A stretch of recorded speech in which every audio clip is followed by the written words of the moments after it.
Bueno, buenos días. Voy a leer porque unas cosas, después otras ya saben que no voy a leer. Bueno, en primer lugar quiero agradecer la invitación para estar aquí en esta jornada tan particular. Quiero felicitar a la Asociación Bancaria por esta iniciativa que me alegra profundamente, aunque no me asombra. Este sindicato ha mostrado una coherencia sistemática en la lucha por los derechos de los trabajadores y las trabajadoras, en la defensa de los derechos humanos y también en la defensa de los derechos de las mujeres y de las diversidades. Y lo ha hecho aquí, fortaleciendo la formación de sus dirigentes, de sus delegadas, de sus militantes, en los lugares de trabajo y en la calle cuando fue necesario. Así que gracias también por estar siempre trabajando.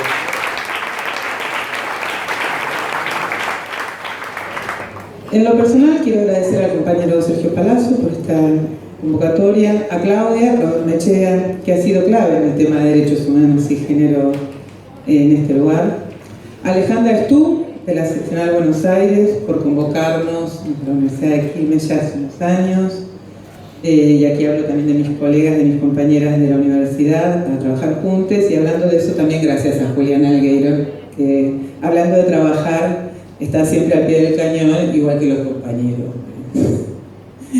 de ahí arriba, que les damos trabajo. Así que bueno, a trabajar entonces y vamos a empezar a hablar de lo que nos invitaron. Estoy acompañada en este panel por expertos referentes de los estudios de género, del feminismo, en el campo de la investigación y de los activismos. Así que yo me voy a abocar discretamente a presentar un panorama muy general sobre la noción de violencia de género y voy a trabajar después exponiendo acerca de lo que sé un poco, que es la violencia simbólica, porque es una dimensión que considero estructural para el reconocimiento y abordaje de todas las violencias, y trataré de cerrar con algunas líneas para ver cómo seguimos trabajando en este tema desde una mirada sindical y feminista. La jornada que nos convoca hoy tiene como motivo la puesta en marcha de la ley Micaela. La ley se denomina Micaela García en homenaje a la joven de 21 años que fuera secuestrada, abusada y asesinada en Gualeguaychú el 1 de abril del año. Su cuerpo fue hallado una semana después del hecho en la misma ciudad. A los pocos días el femicida fue apresado. Sin embargo, el femicidio de Micaela, militante social y estudiante del profesorado de educación física, conmovió a la sociedad argentina, que como lo ha venido haciendo, se manifestó en las calles exigiendo justicia. La situación se agravó y provocó aún mayores reacciones del movimiento de mujeres y las organizaciones feministas cuando se conoció que su femicida había sido condenado previamente por 2 abusos sexuales y que circulaba por las calles de Gualeguaychú luego de haber obtenido la condicional. La reacción del Poder Judicial generó un gran rechazo social y dio lugar a diversas respuestas. Mientras que sectores del Gobierno Nacional de Cambiemos promovieron acciones punitivistas reclamando mayores penas para los victimarios, las organizaciones feministas y algunos partidos políticos buscaron soluciones alternativas a partir del diseño de políticas que garanticen la prevención de la violencia y presentaron un conjunto de iniciativas al que llamaron Micaela García. El proyecto de ley fue tratado en la Cámara de Diputados el 18 de diciembre, había sido presentado en mayo de 2017, fue introducido luego de fuertes presiones para su tratamiento en un contexto social de gran movilización pública. El 19 de diciembre, el Senado de la Nación aprobó por unanimidad la ley Micaela García 27499, creando así el Programa Nacional Permanente de Capacitación Institucional en Género. ¿Qué es lo que dice esta ley? Esta ley establece en primer lugar la obligatoriedad de la formación y capacitación permanente en gestión con perspectiva de género para todos los funcionarios públicos de los 3 poderes, ejecutivo, legislativo y judicial. De esta manera se busca avanzar en la introducción de la perspectiva de género en todas las instancias estatales como una de las estrategias indispensables para frenar la violencia de género. Y aquí vamos a empezar a pensar que es necesario recordar que desde el 1 de abril de 2009 se encuentra vigente en la Argentina la Ley Nacional 26.485, que es la Ley de Protección Integral para prevenir, sancionar y erradicar la violencia, Sin embargo, lamentablemente, la implementación de lo que la ley establece aún está muy lejos de garantizar lo que ella misma estipula. A mirar la hora, que no la miré, igual a duras penas veo el reloj, pero bueno. Quiero enmarcar el tema de la ley de prevención y abordaje de la violencia pensando a esta ley como una serie de leyes que están vigentes en nuestro país y que han constituido sucesivamente un avance en el logro de los derechos humanos de las mujeres y de las diversidades. Tuvimos a principios de este siglo la creación del Programa de Salud Sexual y Procreación Responsable. Apenas en 2003 la ratificación, se aprobó la ratificación del protocolo facultativo de la CEDAW. Después vinieron la ley 26485 y sus modificatorias, la ley de matrimonio igualitario, la ley de identidad de género, la ley Brisa, que nombraba la compañera, yo no la tenía anotada, la ley Micaela y muchas otras de las que la doctora nos va a ilustrar mucho más seguramente. Pero me interesa pensar que durante un tiempo importante de este siglo hubo un avance progresivo en la legislación en torno a la consecución de derechos. Y en breve, algo que es particularmente importante para este tipo de organizaciones, ya lo anunció el presidente de la Nación, sé que es algo que en este sindicato ha sido trabajado, se enviará al Congreso la ratificación del convenio 190 de la OIT sobre violencia y acoso en el mundo del trabajo, que tiene un apartado específico sobre violencia de género y acoso sexual. Y eso va a constituir un ámbito de trabajo relevante para esta organización. Así que bueno, vamos a hablar un poquito entonces sobre de qué hablamos cuando hablamos de violencia de género.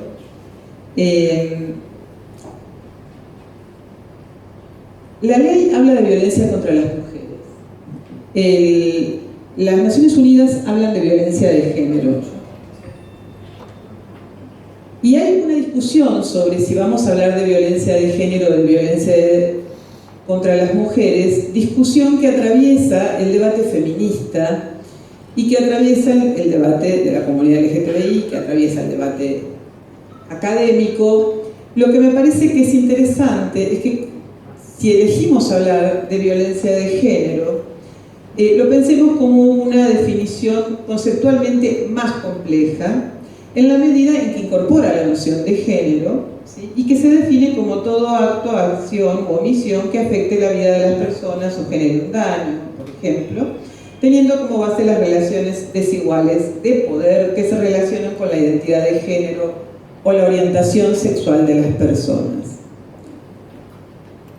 Y en este sentido, la psicóloga Ana María Fernández nos advierte que un vínculo violento entre dos personas presupone un ejercicio de poder, de dominación, de un sujeto que se cree superior, más fuerte, mejor, pero básicamente que se atribuye más derechos sobre alguien a quien considere inferior y por lo tanto no merecedor de estos derechos. Hemos tenido oportunidad de hablar aquí con algunas compañeras y algunos compañeros en algunas actividades sobre la complejidad que implica no solo la violencia de género por el hecho de estar en una relación de subordinación de género, sino que además en el ámbito laboral esto puede implicar una relación de poder y jerárquica por parte de cualquier integrante de la patronal, lo que no obsta que en ocasiones ocurran situaciones de violencia de género en el ámbito laboral también entre compañeros y compañeras. Ahora, ¿por qué decimos que es violencia de género? A ver si está por acá alguien que me mandó algo en Facebook, algún compañero que me dijo que todas las violencias eran iguales. No, compañeros, todas las violencias no son iguales. La violencia de género tiene como motivo y como razón que el género, y ya lo dijo una historiadora, Joan Scott, hace muchísimos años, es un elemento constitutivo de las relaciones sociales de poder. Y voy a poner a continuación algunos ejemplos con los que nos ha ilustrado la doctora Barrancos. Y es el campo primario por el cual se organizan las relaciones de poder en las distintas sociedades y en las distintas culturas. ¿Sí? Me voy a adelantar un poco, pero bueno, no conocemos un asesinato de un varón por una persona con la que estuvo relacionada afectivamente o porque quiso abusar sexualmente de él alguna mujer cada 29 horas. No, encontramos sí una gran violencia entre los varones, y de eso va a hablar el colega seguramente, que es nuestro experto en masculinidades. Yo no voy a avanzar mucho en esto, pero sí voy a insistir en que la violencia de género tiene una motivación específica que tiene que ver con la subordinación de género. Voy a ir un poquito más rápido porque si no, no voy a llegar. ¿Por qué decimos que es estructural? ¿Por qué es histórica? Yo les cuento que en 1905 en el Congreso de la Nación se discutía un proyecto para ver si nos permitían, o si les permitían, yo no había nacido, si les permitían a las mujeres casadas disponer de los bienes y dineros que obtuvieran por su trabajo. ¿Sí? El proyecto Derechos Civiles de la Mujer Soltera, Viuda o Casada, que otorgó igualdad de derechos civiles, se convirtió en ley recién el 14 de septiembre de 1926. El derecho al voto lo obtuvimos en 1947. Volvió la democracia. Con el gobierno de Alfonsín pudimos tener nuevos derechos como la patria potestad compartida y el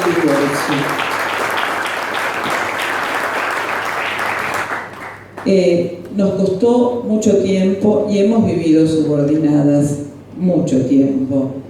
Les compañeres o los compañeros y las compañeras, les compañeres que hoy deciden unirse en matrimonio, tienen una ley para unirse en matrimonio, sea este matrimonio formado por personas que se asumen con el mismo género o con distintos géneros. Estamos avanzando en derechos. Que haya una ley, eso lo supongo que después lo podemos charlar con la doctora, que haya una ley que tenga que explicitar que ese derecho es posible, quiere decir que durante siglos, ¿sí?, estuvimos privadas de esos derechos, no fueron conculcados, diría la maestra Barrancos.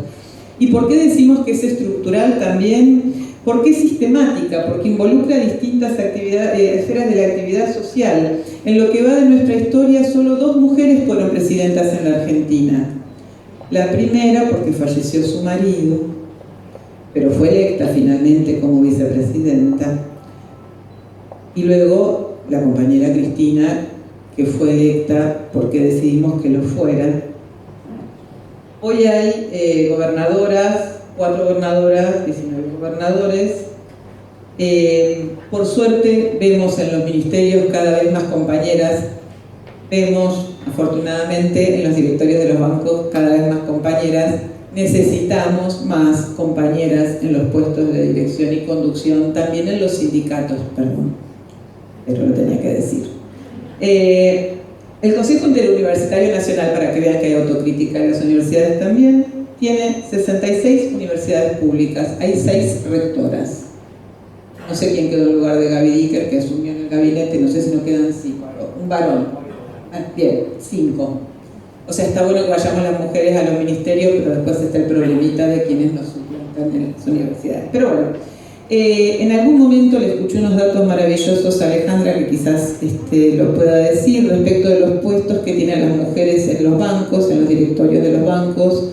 No voy a replicar, sí les puedo decir que de 500 compañías que cotizan en bolsa a nivel internacional, según ONU Mujeres, solo el 18% tienen al frente mujeres. Y solo el 19% de las Cortes Supremas del mundo tiene una presidenta mujer. En nuestro país, y si yo tuviera que recomendarles algo, el mejor manual sobre violencia de género es nuestra ley, la 26485. Para saber de qué se trata y cómo se habla, los primeros artículos de nuestra ley, el 4 y por lo menos el 4, el 5 y el 6, son bastante claros y precisos. Son discutibles, pero tenemos un marco normativo que nos avala.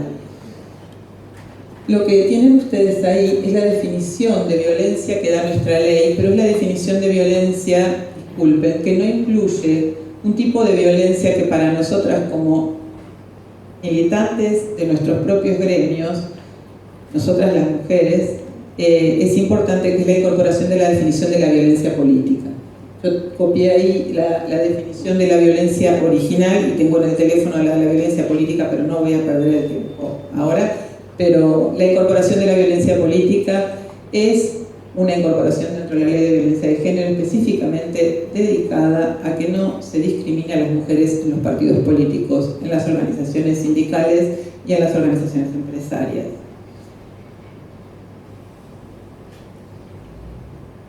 Nuestra ley establece tipos de violencia y aquí sí me parece importante aclarar, porque nosotros cuando hablamos de violencia contra las mujeres pensamos en la violencia física, pensamos en la violencia sexual.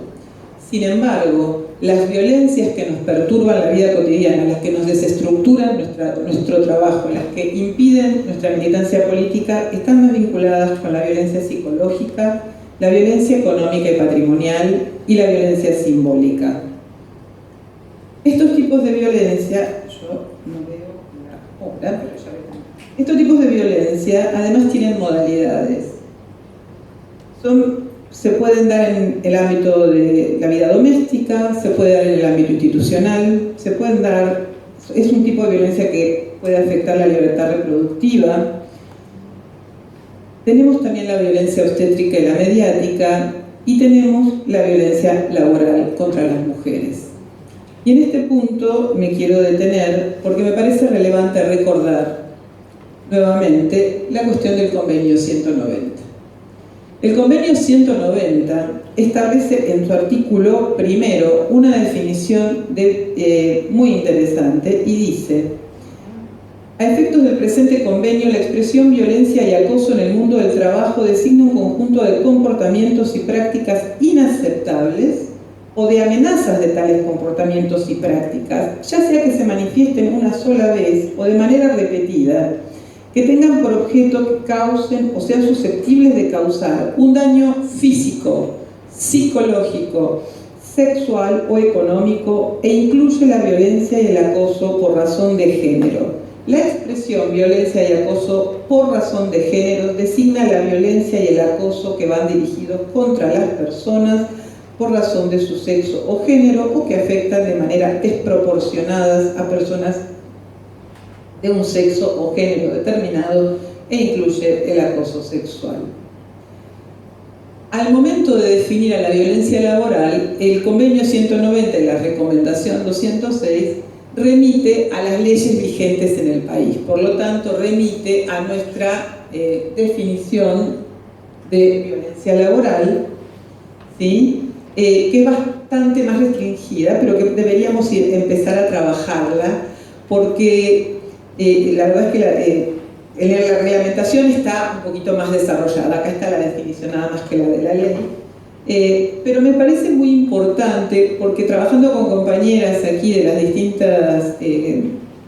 distintos espacios, hemos comentado hasta el cansancio que no se cumple nunca esta parte. Dice que la violencia laboral es aquella que discrimina a las mujeres y que obstaculiza su acceso al empleo, contratación o permanencia en el mismo, exigiendo requisitos sobre estado civil, maternidad, edad, apariencia física o la realización del test de embarazo.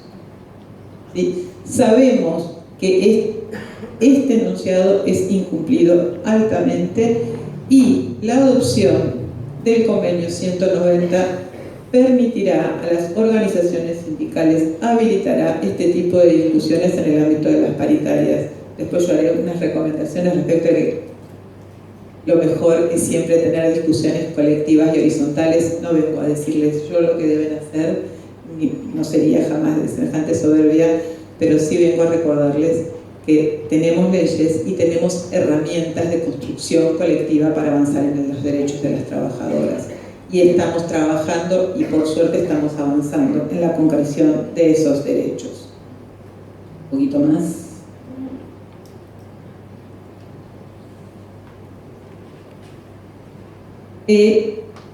Voy a centrarme en la violencia psicológica y en la violencia simbólica porque son las violencias menos conocidas y por el trabajo con las compañeras hemos reconocido que son aquellas que más se manifiestan en los espacios de trabajo.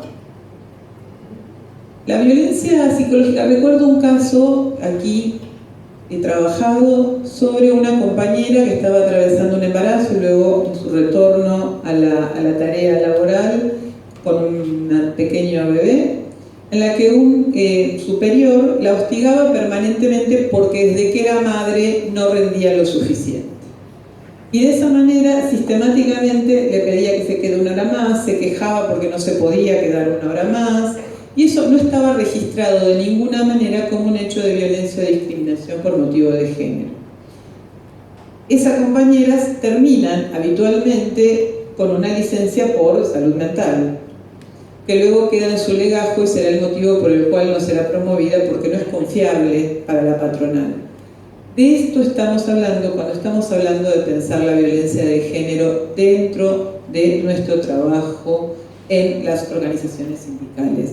No solo de licencias por violencia física, que son necesarias, son indispensables, y ya felicitaciones a los bancos que ya tienen su protocolo. También estamos pensando en pensar la violencia de género en el ámbito de trabajo, cuando vemos que hay compañeros que por su orientación sexual, o por su identidad de género, o por su deseo, o porque no les gusta, no van a jugar al fútbol los sábados a la mañana, los domingos a la tarde, y al ser excluidos de los ámbitos de sociabilidad, también son excluidos de los ámbitos de toma de decisiones, o no son invitados a la fiesta donde se resuelven las cosas. Esas pequeñas prácticas de discriminación sistemática van constituyendo un obstáculo a la hora de pensar qué ocurre con la violencia de género, la discriminación en el ámbito laboral. Y la violencia simbólica, compañeros, compañeras, compañeres, es aquella que a través de patrones estereotipados, mensajes, valores, íconos o signos transmite y reproduce dominación, desigualdad y discriminación en las relaciones sociales y naturaliza la subordinación de la mujer. Como sé que no voy a poder terminar, me voy a dar el lujo de poner aquí los ejemplos, que no iba a poner porque ustedes tienen prácticas, pero compañeros, ustedes son dirigentes y líderes sindicales. No pueden reproducir fotos de personas en paños menores por los grupos de WhatsApp. Eso contribuye a la subordinación de la mujer. Es una contribución indirecta a pensar los cuerpos de las mujeres como objetos y cuerpos a ser apropiados. Y a nosotras nos hace daño. Nos hace un daño psicológico, nos discrimina, y es un acto de violencia política. Porque si ustedes ponen una foto de mujer en paños menores, están tratando de que yo no abra más las fotos del grupo de WhatsApp. Y nos están marginando de la discusión política. Y no lo vamos a permitir. Entonces, compañeros, compañeras, compañeres, nuestros cuerpos, nuestra ropa, nuestra forma de vestir, nuestro estado civil, es nuestro problema. Si ustedes quieren compartir fotos porque no lo pueden resistir, traten de que no nos enteremos, porque por la ley y por el convenio también hay discriminación de género entre los sindicatos. Yo soy de las que está generando tensiones en este sindicato y estoy muy orgullosa de las compañeras que están generando tensiones, porque la pasamos mal, la estamos pasando mal.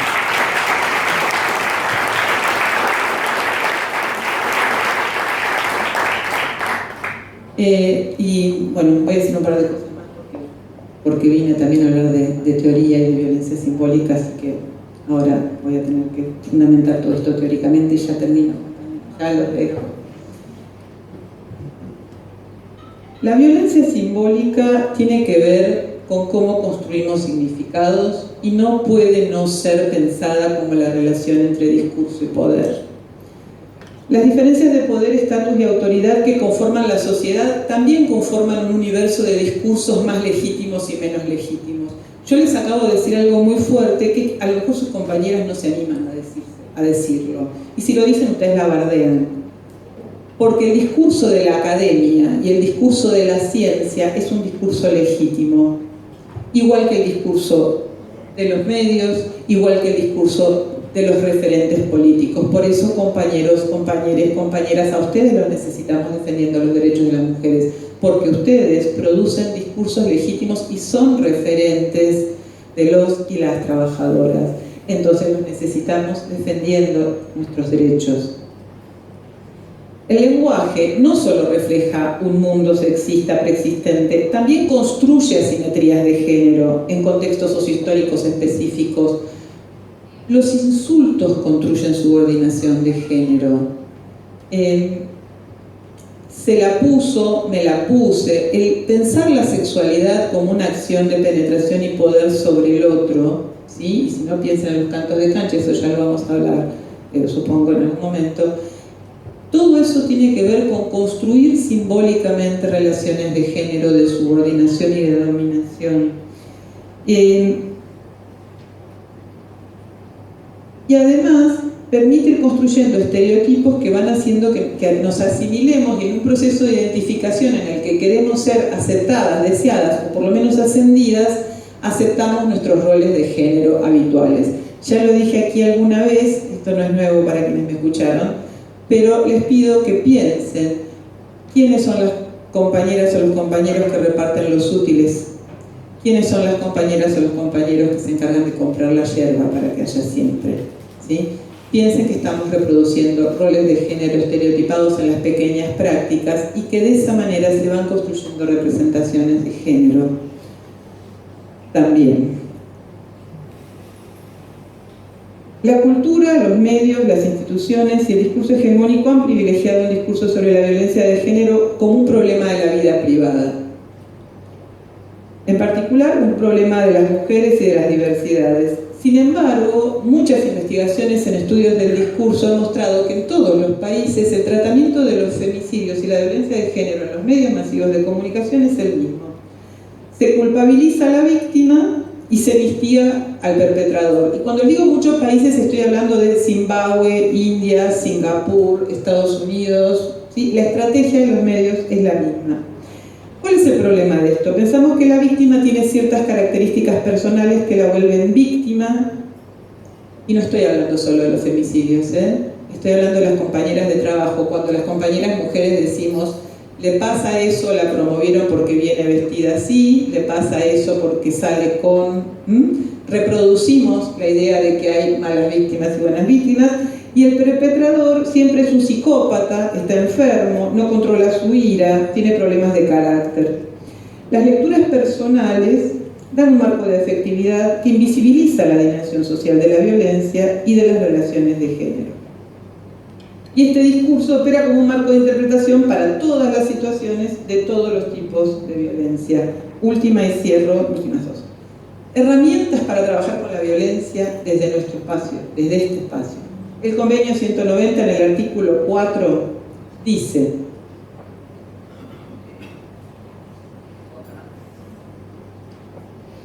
otra más, ese no lo vamos a ver. Ahí.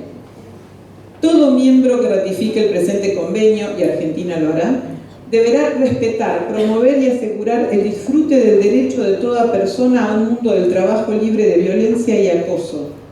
Todo miembro deberá adoptar de conformidad con la legislación y la situación nacional y en consulta con las organizaciones representativas de empleados y de trabajadores un enfoque inclusivo, integrado y que tenga en cuenta las consideraciones de género para prevenir y eliminar la violencia y el acoso en el mundo del trabajo. Ustedes tienen el convenio, lo conocen mejor que yo, no se los voy a leer, pero me parece importante recordar que tenemos herramientas para avanzar. Ya para cerrar, ahí está. Para seguir debatiendo les propongo lo siguiente. Es una propuesta nada más. La discusión colectiva, horizontal, de estrategias de prevención de la violencia de género, de protocolos y procedimientos y de políticas que tiendan a la igualdad de género, favorece el logro de acuerdos y la posibilidad de que esos acuerdos se conviertan en buenas prácticas. Generar espacios colectivos, específicos, gremiales y formales de escucha, denuncia, resolución de conflictos, permite avanzar en la construcción de organizaciones menos desiguales y más justas. Pensar la violencia de género desde un enfoque de derechos humanos favorece una convivencia democrática en la diversidad y el respeto. La plena vigencia de los derechos humanos implica un compromiso con la erradicación de la discriminación y la violencia de género. Porque en el Día de las Mujeres Trabajadoras, en 2020, todavía necesitamos recordar algo que ya fue aprobado en un documento internacional hace 25 años. Los derechos de las mujeres son derechos humanos. Muchas gracias.